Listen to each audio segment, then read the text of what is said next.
It's Nolan. Now, before we get started, make sure y'all hitting that like button. Make sure y'all sharing it on your respective platforms. Let somebody know what we're doing today. Now, let's get into the show.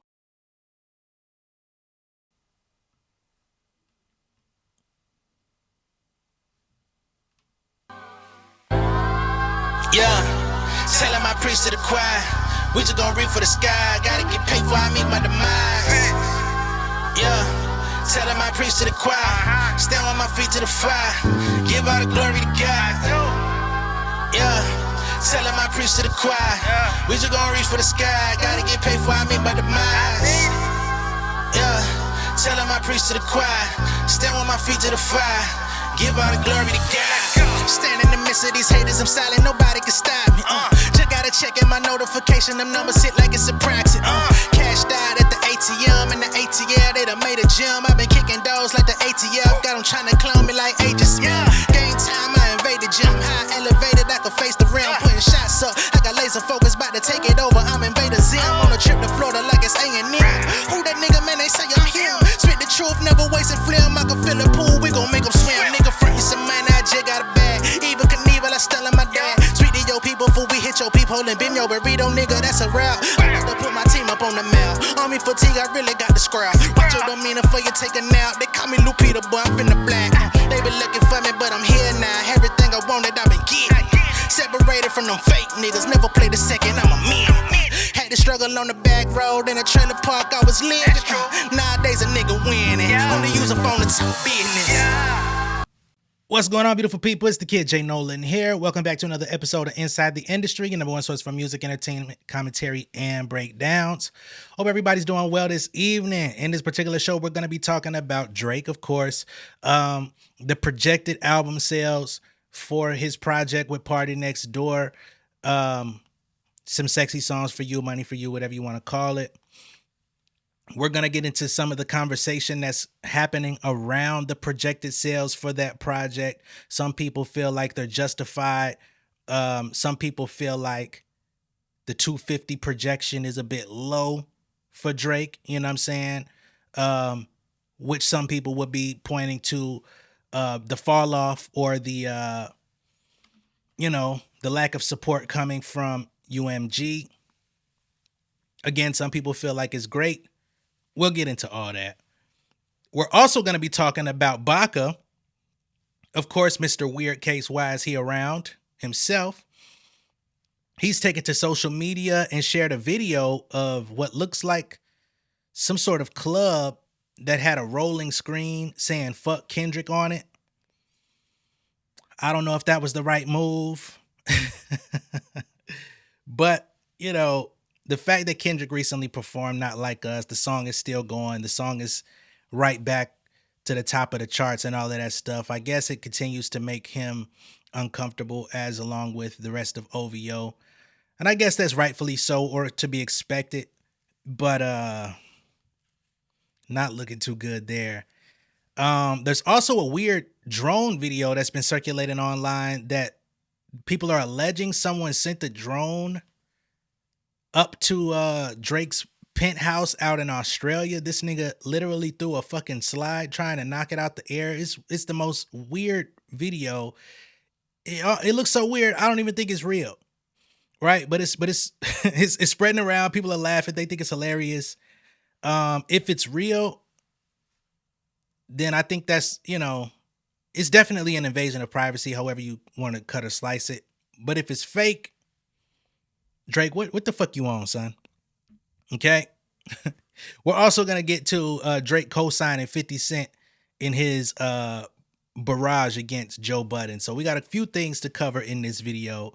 Let's go ahead and just start with the conversation around the album sales and the public reception of this Some Sexy Songs for You situation. So these are the projected numbers for next week's Billboard. So at number one, you got Party Next Door and Drake, okay, at 250K, which for Party Next Door, this will be the most successful album he's ever, been a part of outside of other Drake albums that took his songs, right? But as far as like having his name on the title, on the bill, on Front Street, this would be his most successful project. So that is a plus for Party. You know what I'm saying? Because I believe his last album, P4 or whatever he called it, that was like, or PND4, I think that debuted somewhere in the 40,000 margin. So you can see how Drake doing a collaboration with him has taken him to another level as far as commercial access, right? Number 2, we got Sabrina Carpenter projected at 149. Kendrick Lamar's projected to do another 147,000, right? And that's coming off the heels of him doing an additional, what was that, 320 something last week, in tandem with like all the streams that came from the Super Bowl, the Grammys, and then all of the vinyls and the albums that were being shipped, the physical copies being shipped finally. So that also did hoist him up to like another additional like 300,000 or something like that last week. So he's riding high. SZA's projected to hit another 93,000. You got Bad Bunny with 67. The Weeknd with another 62. Now I find the Weeknd's drop off kind of crazy, you know, because he came out swinging hard out the gate. Chappell Roan 50K, Billie Eilish 44, Morgan Wallen 40, and then Kendrick's Damn is still going to remain in the top 10 with a projected 33,000 off an album that was released 6 going on 7 years ago. So there's that. All right. So we've got this person here that says, when Kendrick dropped Mr. Morale and the Big Steppers, I was told it flopped when it did 295,000 the first week. Heck, I was told Kendrick flopped when GNX did 319,000 without physicals on a surprise drop midday with 12 tracks. But incredibly, Drake doing between 200 to 250K on a planned drop with 21 songs is apparently a hit. So here is somebody questioning the nature of, you know, basically the Drake fans who are basically trying to say that this 250 is great. Now, again, for Party Next Door, 250K is excellent. This is the biggest success he's ever had. This is his first #1 album, or will be his first #1 album. As for Drake, this will be his 14th #1 album. But compared to the others, this is a considerable drop-off, right? So if you go back to Certified Lover Boy, which was just a couple years ago, that album debuted with 604,000 equivalent album units, right? So over the 600,000 margin, that's huge. For All the Dogs, debut week was over 400,000 sales, which is actually a considerable drop off from Certified Lover Boy to For All the Dogs, I must say. But if you go back to 2022, Honestly Nevermind, which was, of course, the house-inspired project that he put out that some people believe he put out ahead of time to make sure that he dropped it before Beyonce's Renaissance, which was the house-inspired album. He sold about 204,000 copies in the first week, you know, trying something different. So I guess these two albums kind of exist in a similar realm. Right? Honestly Nevermind and Some Sexy Songs for You. So when he puts out, and you know, he's rapping on the project too. So I can't say that this is not a rap project, but we know that he's rapping less than the rest of his discography. So I'll give you that. When he puts out non-rap or non-primarily rap, I guess, records, he's in that 200 margin. But again, this is without Universal support. This is all Sony. This is all, you know what I mean, off the strength of Drake's name and etc. And a lot of people are basically calling it a flop for Drake, but it's a huge success for PND. Just last night, I dropped a video talking about, Melissa Ford being mentioned on this album by Drake, of course. Drake calling her a legend from the 6. Hate to see you with a dick sucker, you know. And of course, a lot of people took that as a shot at Joe Budden. People are wondering what type of effect that line has had on the chemistry of the show. And I'm going to go ahead and play some audio from the Joe Budden Podcast as this is during their 10-year celebration. Unfortunately for Joe, he's not able to do his 10-year celebration with the people he started with because he's no longer cool with a majority of them. But, you know, at least he has the people that have been there for the last 4 to 5 years, or 3 or 4, I should say, during his 10-year celebration. But at the end of the show, which at the end of all of their episodes, they play sleepers, which is basically they play a song. Each co-host gets to pick a song that they want to play to help get it a little bit more exposure to the audience. And things got a little chippy between Joe and Mel during the sleeper segment of the show right before they concluded. So again, as with all Joe Budden related things, we got to play audio because his team is very astute with claiming the videos. Mel. Yeah. Give me a hug. Let's go. Nope. Nope. Come on, we He know said, that. don't play it. We know I'm that's not your playing sleeper. shit. Come on. Don't play nothing. Come on. I'm not. Play your bio. Come on. Nope. Nope. No. Play your bio. Play your bio, yo. Nope. Nope. Nope. So you're not gonna play nothing. No, I'm not playing fuck all. You ain't gonna play New Catron. No, I'm not playing nothing. Who else Mel be playing? You ain't gonna play fucking Impala, Tame Impala. Nope. Who made Sex on Fire? Who made that? Who made and then I could beat somebody? Kings of Leon. Come on, Kings of Leon. No sleeper. Nope. For the 10-year? No. Right after the shout out, you don't even need to play sleepers shit. no more. No. Nope. You told me not to, so I'm not going to. All right, Sounds like we should wrap this But thing did up. you send one to Parks? Yeah, I did. Don't play it. Was it fired? Was it I didn't fired? listen What the to fuck it. does he know? He don't know the song. Oh. Okay, a little sassy. Okay, I'll find some. I'll find some outro Mark right music. there. Oh yeah, Mark. Big Mark. I've been traveling, haven't heard any music this week, don't have anything. Come on, play something off of that. What's that soundtrack you keep playing shit from? I played one song from one soundtrack, you goddamn asshole. That nigga heard one The Dame Dash joint. It's a good soundtrack, by the way. That nigga heard one little soundtrack, and every week we gotta hear some. Come on, drop some freeway shit for Philly. No? Oh, man. All right, fine. We had a good pod. It was a great pod. It was a great It pod. was an amazing pod. Great anniversary. Word. I love you guys. Great anniversary pod.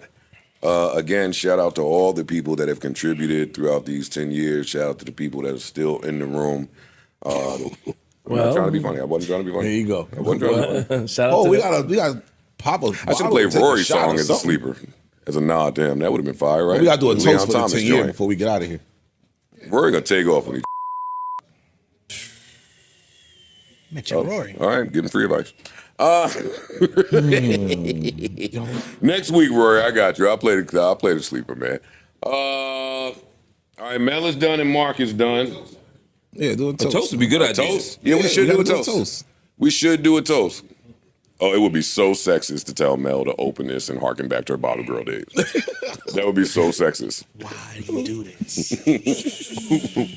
Oh, all right. The culture up here. She opens the bottle. The culture. We never beat an allegation. The culture is sexist. Oh, we trying to be. I'm not trying. I mean, it's just, Some of them, all right. yeah, that shit is a blast, man. Sometimes. Don't try to spray it on me and flip me either. don't try to get this shit off. Yeah. I'll get up. I'll move. Don't, Oh hey, man. don't shoot it this way, lady. I'm telling you, Yo, lady. Mel, stop. Lady. Don't call Mel. her lady. Nah, for real, because you're gonna try and do some funny Yeah. shit right now. I'm not. I promise. Oh, you just gonna do it properly? I'm a consummate professional. All right. Oh, good. Mel. Even that's a shot. Even that's a shot. She shot at us. You are. Oh, she about to poke my whole eye out. I'm not. That's Oh, how she you did do, that shit. That's how you do it. Shout out to you. Silently. Yeah. Ooh, All right, I'm she- pouring for y'all. Mel, damn. That's A right. lot of man. shots, girl. It looked like Ace of Spade. She popped it. No liquid, no cork shooting across the room. Shit was just cool and smooth. So she wasn't lying by being a consummate professional. But as you can see, Joe was trolling her in the moment as they were trying to get through the sleepers portion of the show. It was her turn. It was her go. And he said, go ahead and play Give Me a Hug, to which she took offense. And y'all heard what just happened there, right? So they're continuing to take digs at Mel about the situation. She was very defensive, you can tell, but she still, held her ground through it. Although if you see the video, you could see that she's pretty much over the episode, probably ready to go home. And there's that. Now, I do know some people were saying that this was a divide and conquer tactic by Drake. Some people are saying that she fell into the Drake trap to cause some sort of division between these guys. But again, if you watch the Joe Budden podcast, if you see clips of it online, if you just happen to run across it, they release episodes, 2-3 times a week? And every episode, they have moments like this. So whether Drake is on the docket, whether Drake is the subject, whether Drake put this song out or not, they were going to have a moment like this because they literally have these moments every pod. Not to mention, the fans of the podcast talk about different things concerning Mel every episode. Some people talk about her wigs. Some people talk about how she dresses. Some people don't like how she addresses topics. I went over that yesterday. Some people call her a pick-me. Some people say that she dodges accountability. Like, there's always a complaint about Melissa Ford on this podcast. So again, I can't say that just because this Drake record dropped, of course, that was the conversation there, but I can't say that that's the sole reason for the awkward nature going on, because they always have stuff like this going on since she got there. They dogpile on her when she voices her opinion as it pertains to subjects that are based around women. She says her piece, and they always talk over her, say she's wrong, or they'll give her credit in the way that they say, yeah, you're right, but. You know how motherfucker always say, yeah, that's right, but. And then they continue to mansplain it in a way to say, yeah, you're right about that, but here's why you're wrong. So I'm not going to blame this give me a hug shit as the sole reason why things seem a little bit disgruntled on their end, because whether or not that song came out, these moments were going to happen. This only just added fuel to an already existing fire. I do think that Melissa Ford will eventually leave this podcast. I think she enjoys what it affords her. She's being paid handsomely. I think all of them are being paid 6 figures to be up there doing this show 2 to 3 times a week, not to mention Patreon episodes. So they're really there probably 4 or 5 days out of the week. Those that actually partake in the Patreon episodes. Then you have her podcast, Hot and Bothered, which was launched a couple months ago. She's been building that. She's been trying to get things together. She's still trying to work out the audio and all of that stuff. So as long as she's on the Joe Budden podcast, you know, that keeps her visible, because if she leaves and just goes and does Hot and Bothered on its own, that weekly promotion that she gets just for being up there, getting those viewers, getting those eyes on her, which is in the hundreds of thousands per week, that's going to be gone, right? And once that's gone, yeah, she can go on other people's podcasts, do interviews and stuff like that, but where's the consistency in that, right? She's going to really have to get it from the mud and build from the ground up, which a lot of podcasters these days are not doing. They're joining other people's podcasts, right? They're getting a piece of the audience. They're trying to ingratiate their character into the audience's graces, to where they're looking for them, get used to them, get used to hearing their voice. And then they try to make the pivot to go do their own thing. And one of the popular ways to make that pivot, Rory and Mal showed us, is by launching your new podcast off of the conflict of the podcast that you just left. And we've seen it in many other instances. It's not just them. We've seen it with B. Simone and her former partner. We've seen it with Bridget Kelly and Mandy. We've seen it happen in many other situations. But I do think eventually she will leave. She will get tired of these niggas. They do off camera seem to be kind of like family. They do spend time together off camera and have better times. But the podcast environment, I don't know. I don't know how long everybody's going to stay. I think Ice and Ish, they're pretty much locked in. It's easy money. they're very lukewarm on topics anyway. Uncontroversial, other than when they get into it with Joe, like Ish does. But whatever. Coming off of that, we now have 50 Cent going at Joe Budden. We talked about that last night, but now Drake is co-signing 50 Cent's ambush on Joe. Because remember, Joe said that 50 Cent needed therapy for talking down and being disrespectful to Irv Gotti after passing away. And 50 has decided to double down. So here we have an artificially produced image of Joe Budden. This is fake. It's not real. Of him walking down the street naked in some briefs. And of course, this image was produced around the time that his lewdness charges were out. Those charges were dismissed. He got off scot-free. But 50 Cent says, Joe, where the fuck is you going? The Diamond Club in the Bronx? You shot the fuck out, boy. And not Lovely T being in the comments she says, what in the fruit of the loom is going on here? And again, to be clear, this is AI. This is not real. It's also liked by Champagne Poppy, none other than Drake, and others.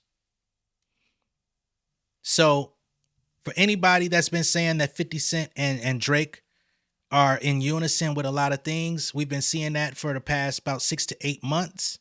It seems as of now, they still are, even when 50 Cent has literally gone on radio interviews and kind of still made fun of him with the lawsuit and different things. Like he talks highly of him, but then he jokes on him at the same time.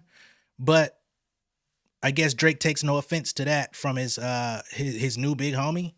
I don't recall them ever like being like super close or anything like that until they linked up last year. Very strange, but hey, we'll see what ends up coming of it.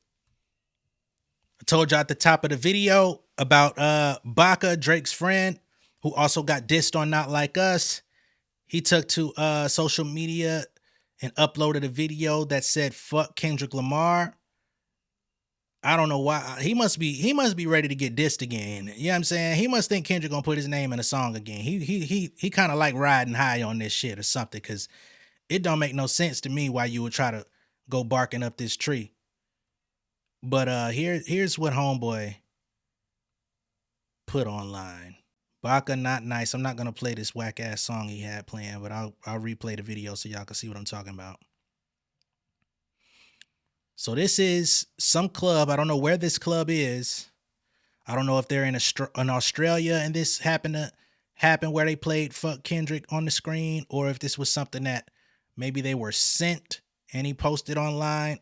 I don't know the origin of this video, but he posted it to his IG story with a song called Let Me Pop My Shit in the background.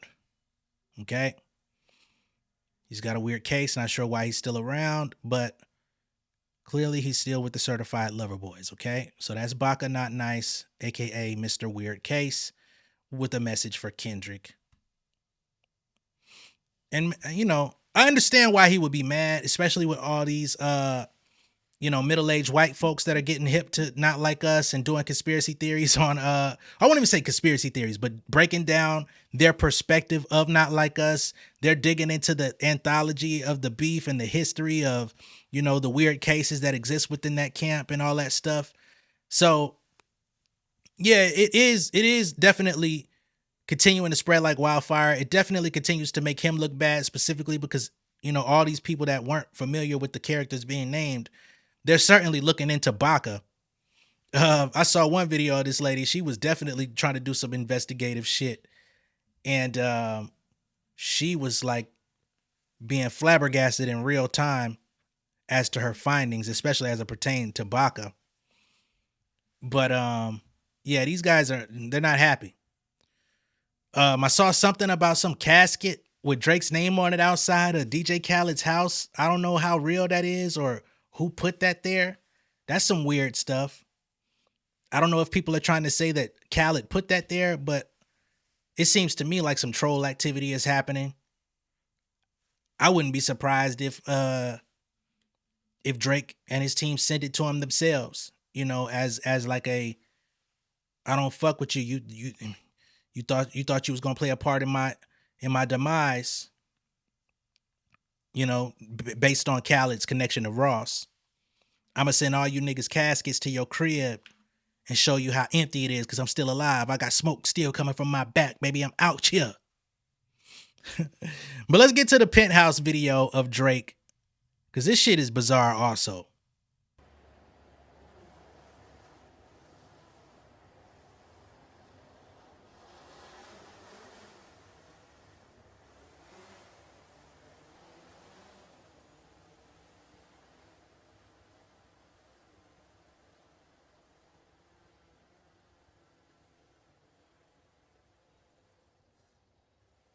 Now, I'm still trying to understand why the fuck he threw that shit like that, bruh.